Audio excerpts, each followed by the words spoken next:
and I am not that tall. Sorry, Fabulous. So I'm so glad you could join us, and Thank you. we're having a fabulous. Is everyone having a good time? Yeah. Yeah. So we'll have another feature or two, and then we'll have a break. How's that sound? Okay. Good? Okay. So next we have Aidan. Aidan Shape is the author of the poetry collection Short Histories of Light, published by McGill Queen's University Press, which was longlisted for the 2019 Gerald Lampert Memorial Award. Now, I think that deserves its own applause right there. Yeah. Just like, that is like amazing. He lives on the unceded territory of the Musqueam First Nation, Burnaby, just very close to here, right? That way or that way? Yeah, okay. Well, I'm a Burnaby girl, but I don't like to admit it. But I was born in the West, but I mostly grew up in Burnaby. And you grew up in Abbotsford, though, right? I did, yes. Yeah.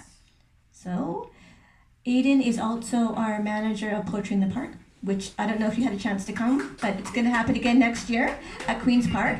And it's our 10th anniversary next year, I think so. Candice, we were trying to figure that out. I'm pretty sure it's our 10th anniversry next year, because I did the math. 2011. Yeah, I think so. So That's a 2021 10 the 10th, I think. But you go by numbers, you can't go by years, like you have to count the summers, right? You're right. Yeah, so we got to do bigger and better and special and fabulous. So welcome Aidan Shape. No pressure for Aidan, right? You're Sure.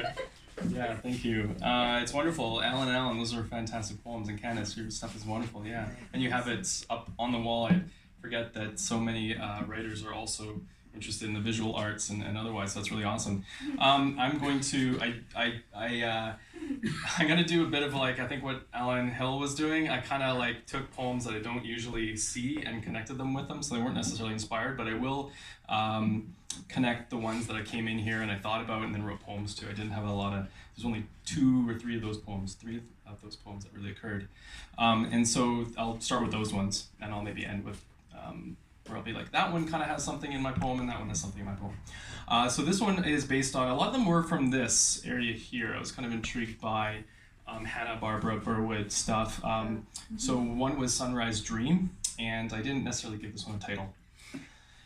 I am not a believer, but I admit on occasion the sky speaks, hypnotizes.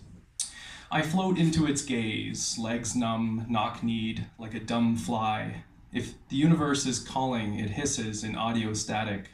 It grabs me by the throat, tugging at my curiosity, yanking me into its ethereal soul like a kite through a black hole. I'm hostage, slaved to a force I don't understand, one I fear might use me for a purpose, its intention unknown.